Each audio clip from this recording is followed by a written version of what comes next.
Hello again, everybody. Welcome back to Oakwood. A beautiful day for you to do a tour with us today. Not a cloud in the sky, the sun out, a lovely day. So thanks for coming with us. If we were going to do a survey of this cemetery as far as occupations went, I suspect there's a little doubt that the most occupations among our people here would be an association with small business. We don't pay much attention to them, I'm afraid. Generally, folks are more interested in, beyond the politicians, in terms of business, the big railroad men and the cotton mills and that sort of thing that often have national names, are local businesses that serve us, the public, day in and day out, don't get as much attention. And it's too bad, because they are really the backbone of our economy, as I suspect small business people are of any economy. And sadly, I'm afraid it's probably them who've taken the biggest hit in Raleigh from the combination pandemic and the protest rioting that's taken place. Has hit small business and continues to. So today we want to dedicate the tour to small business people in Oakwood and beyond. Now you get a little sample of what I'm talking about when we talk about Jesse Ball's family here. His father we often talk about. Why? Because he has a colorful occupation. He began as a cabinet maker and became a maker of artificial limbs. So he has a colorful, creative occupation that we like to talk about on many of our tours. Jesse would have none of it. He chose not to do a craft. Instead, he went off to business school for a while, came back and became a grocer. Many of our folks from the late 19th century, the turn of the last century, were grocers. In fact, by my count, we had over 100 grocers in Raleigh at the turn of the last century, in part because it was a very inefficient business. Remember, Piggly Wiggly, the first self-service grocery store, didn't open until 1916 in Memphis, Tennessee, and that made the grocery business a lot more efficient than it was in Jesse Ball's day. In those days, you went in with your list, you handed it to a grocer, and he or his clerk would go and do your shopping for you and bring it to you to the counter. That's how Jesse Ball and his grocery would have worked. He opened an individual grocery down on South Person Street and eventually built it into a wholesale grocer. I think he saw the writing on the wall with all those grocers in Raleigh and changed his retail business to a wholesale business. And it became a relatively big business, not in terms of nationally known, but certainly here in Raleigh. In fact, he did meat packing for a while, he went into tobacco for a while, and eventually started a mutual loan company. So Jesse, who began, and throughout his life as far as I know, was a grocer, but he did more with it. So again, and that's not unusual for some of the small business people we'll talk about today, who started with the small business and parlayed it into, if not nationwide, though in at least one case, or perhaps two even, nationwide businesses. Anyway, we honor them today. Thank you for doing it with us. All right, we've moved over to the Briggs section now to talk about a company, a small business, that if there's a small business in Raleigh from the 19th century that most people know, it's probably this one. This was the Royster Candy Company, begun after the Civil War. And the person who gets most credit, I think, for actually founding it is right here with the Royster family. This is Arkansas, Delaware Royster. I don't know if it'll show up well. It's our cinematographer does an awfully good job with our stones here, but we'll see. The Royster family did become a nationally known company, perhaps less for its product, that is candy of all sorts, as for their name of the various states. And we'll introduce you to the rest of the family in just a minute.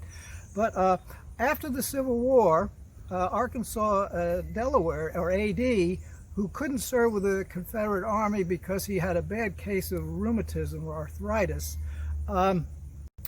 The origins of the business vary, but he may well have opened a general store after the Civil War. Some say he obtained the store from a Union soldier, some from a sutler who accompanied the Union Army. Sutlers sold things to soldiers during the campaign.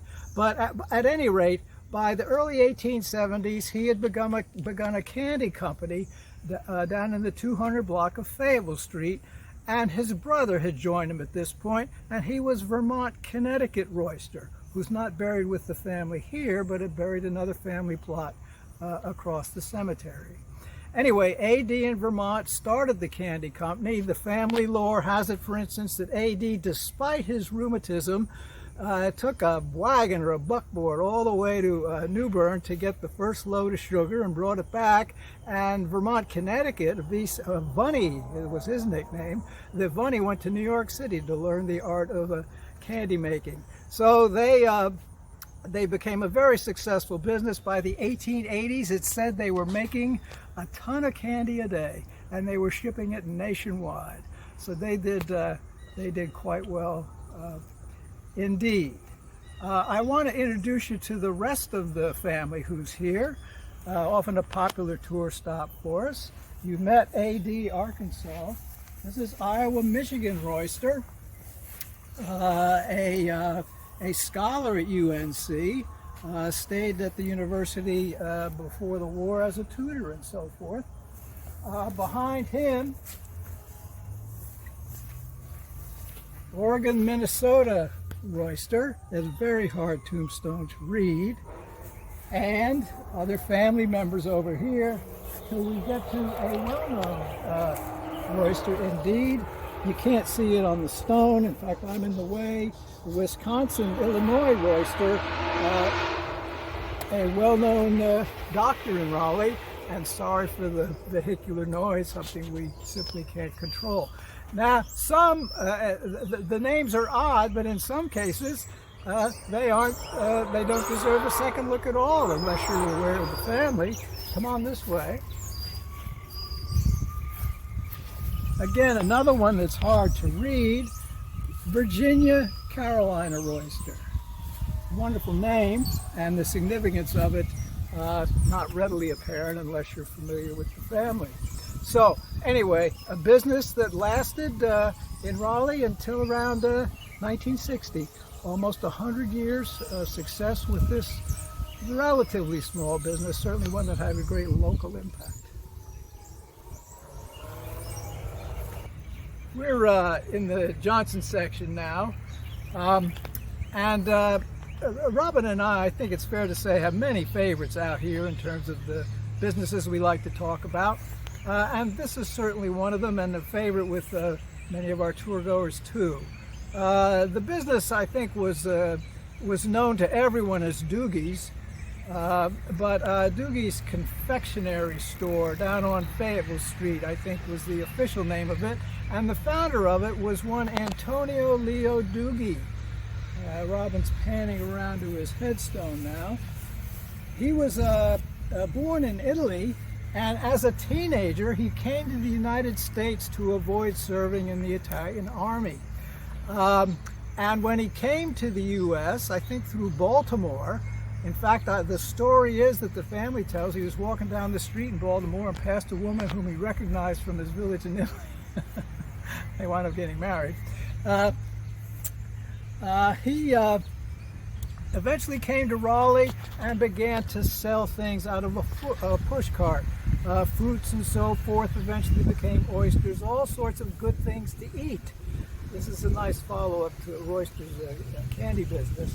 And eventually it became a shop, a confectionery shop where you could come in and order treats or meals and so forth. And eventually, again, this is the era of the new railroads, he began shipping orders to many parts of the state, be it to Davidson for their commencement or UNC he apparently handled for at least one commencement. So he became a known factor in Raleigh. And he became very creative with his advertising. In fact, so creative. I brought a sample. If Robin can home in on it here. You see the man on your left says, "I eat at Dughi's," and you see his bearing there. And on the right, he says, "I've been eating elsewhere. What do I look like?" Well, he's just a scrawny old guy. You can see how fashion styles have changed in our own modern day. But the big man on your left says, "Go there," and he says about his looks, "I'm ashamed to say." So obviously the bigger man is always having eaten at Dughi's.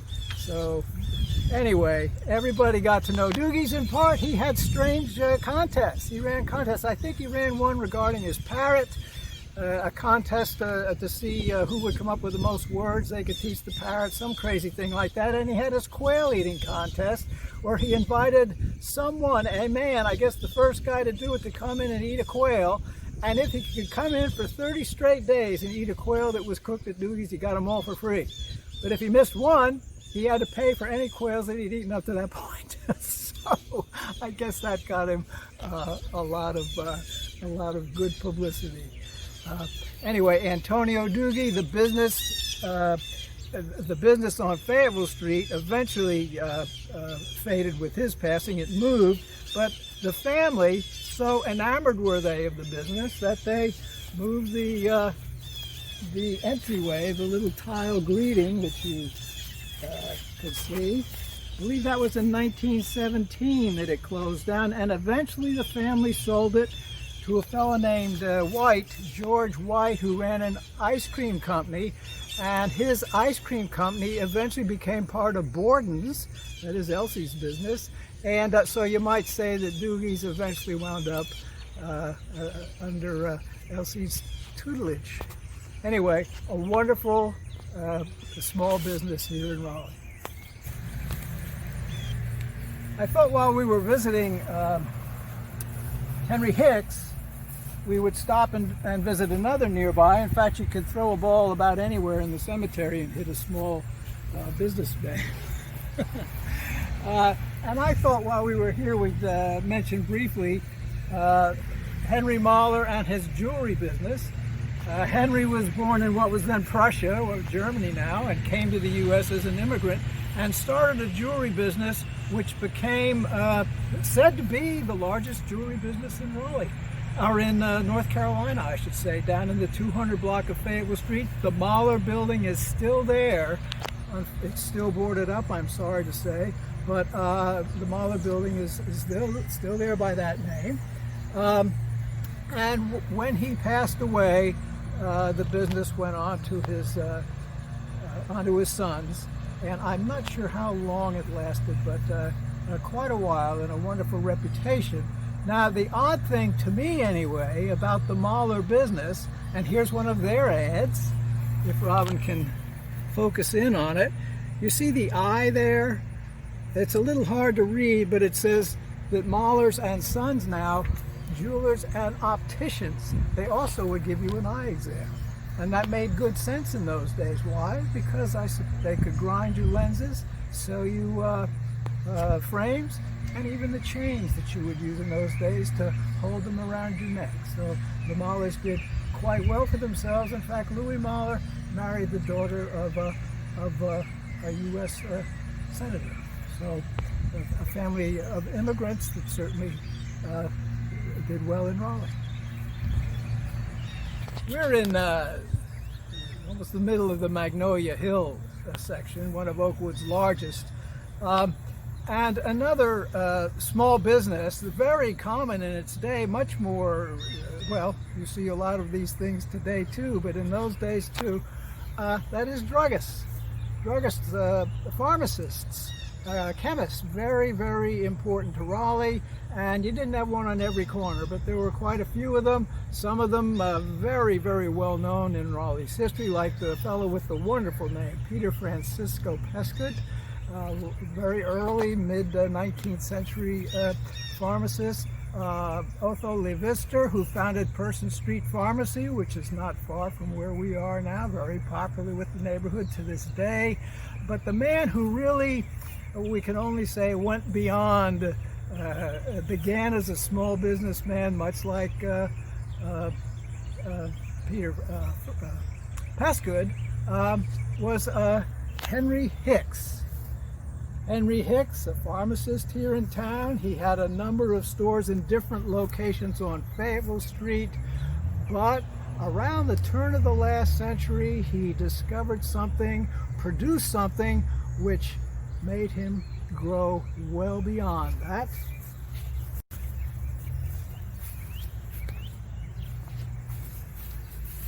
Henry Hicks, around 1900, produced a solution took the name Capudine, the C-A-P, I'm sure from the Latin caput for head, because it was a headache remedy. I know it contained a lot of caffeine and so forth, and was sold in a very special bottle, and I'll tell you why that's special in a minute. But he went nationwide with it. He began the Capudine Chemical Company here in Raleigh, produced the product, and sold it nationwide. And you can see his evolution in his advertising. Here is the Hicks ad early on. This is in 1900. Some people have corns, and it's for a corn remedy. You see, not a big deal, not a very flashy, not a flashy ad, but that's for Hicks corn cure. But when Capudine came along, like I said, he went nationwide with it, and this, though it won't really do it justice on the ad, is a full-page ad in the Atlanta Constitution. There it is, Hicks Capudine Headache Cure. And you see that bottle? Those bottles were sold nationwide, and now they bring a price. Where did I learn a lot about Capudine?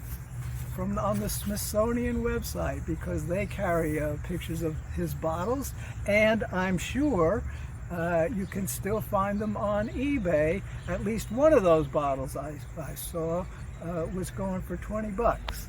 So again, it's someone who began as a small businessman and really made a difference, not just here in Raleigh, but throughout the country. Now, I have to say, in fairness, this was the era of patent medicines, that is, medicines which were not regulated, and I think the Smithsonian and the National History Museum would classify this and Mr. Hicks as something less than a, hate to use the word quack, but something in that realm. And I don't mean that to be insulting, because honestly, people seem, even to this day, to have benefited from the headache solution. All right, we've moved now to the shade of the Beechwood section. Nice and cool in here. I hope the camera's picking up okay. One small business that doesn't get a lot of attention, but certainly important to all of us, and that is photography. And Raleigh had its share of them. Most of them, for some reason, clustered in the, I think we're a little concerned about the traffic. Okay. We hope that didn't disturb it. Most of the photography businesses, for some reason, seemed to cluster in the 100 block of Fayetteville Street.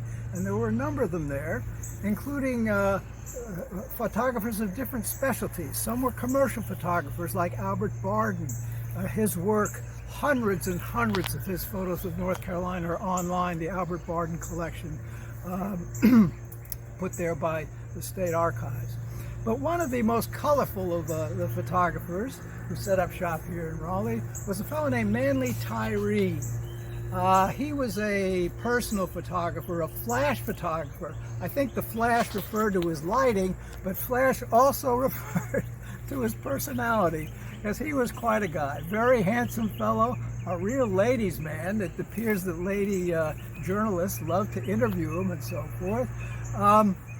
And he took individual photos for many years in Raleigh, and he would go to conventions around the country.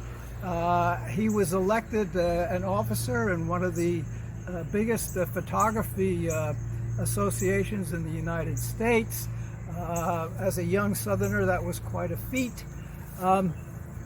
He in Raleigh, he had a wife, he had a son who was with the Navy, lived not far from where we're standing now. And you've seen an ad for Manley Tyree, where? Right here, when he passed away, and he died young, perhaps from he imbibed a little too much, drove a little too fast. He led a fast life. He was the founder of the Raleigh Rotary Club. If you're a Rotarian, you can thank Manley Tyree for bringing it to Raleigh. And as I say, this was his seal, if you will, his trademark on the side of cars that he'd run in parades and so forth. Very popular fellow, very talented fellow, but one who lived a very short, dynamic, and dramatic life. Manley Tyree. Does that sound okay? We're over in the Tucker section now, and in fact we're going to talk about a Tucker.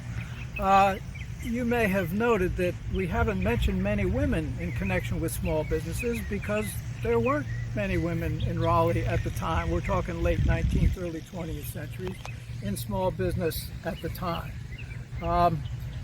However, those that were demonstrate that it wasn't because their inability to do it, because they could, it was because it was the custom of the day. So we want to give you a sample of just someone who demonstrated just how well they could join the business world. And that was Florence Perkins Tucker. She's here with the Tucker family, obviously, in this section that's named for them. Her husband, Rufus Tucker, a merchant. The Tucker building used to stand across from Wells Fargo in the 100 block of Fayetteville Street. He was a merchant, he was a land speculator, had his hands in many businesses, including developing. And in the late 19th century, he was preparing to put up a building at the corner of Fayetteville and Martin Streets that was going to be an office building. Now that was a relative rarity for Raleigh. This was to be a 5-story, I believe, office building. However, Rufus dies, and his son, William, takes over. William takes over the project, and he passes away too. So the construction and management of the Tucker building downtown falls to Florence Perkins Tucker. She was the daughter of a landowner down in Pitt County, and she took over that business.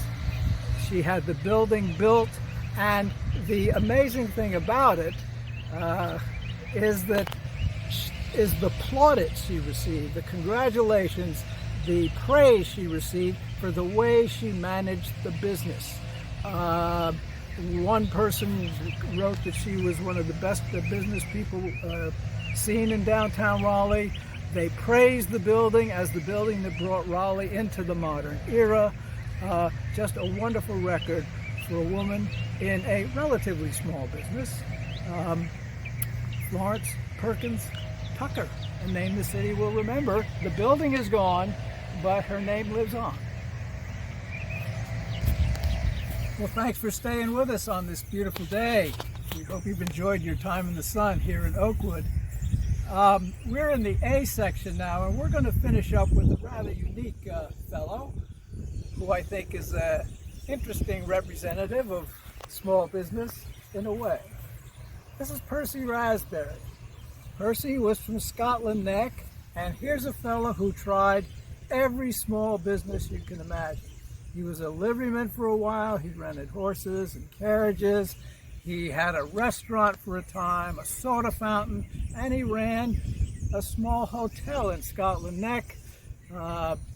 And nothing seemed to work, not big enough time for him anyway. He married, and I think his wife must have been frustrated at the attempts that he made in various businesses.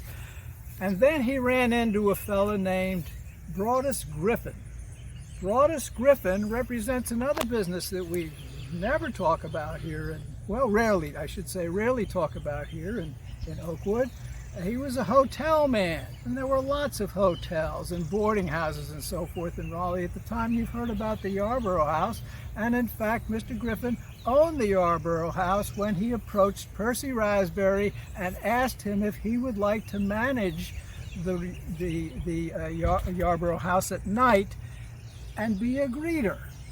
And Percy took him up on that offer, moved his family to Raleigh, again moved to a home not far from where we're standing, and he became a greeter at the Yarborough House in the early 1920s, and eventually moved over to the Hotel Sir Walter, which Griffin also came to own.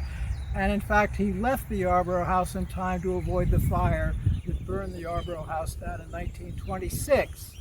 But you add all those years together that Percy Rasberry served as a greeter in these several hotels, 18 years. We aren't talking about 18 years with weekends off and long vacations. No, sir. After his 18th year, when the local newspaper ran a special on him, he told the story that he was there every day. He'd spend his birthdays there to work, to celebrate, and he was known as Raleigh's fashion plate, always in long tails and white bow tie, starched collar.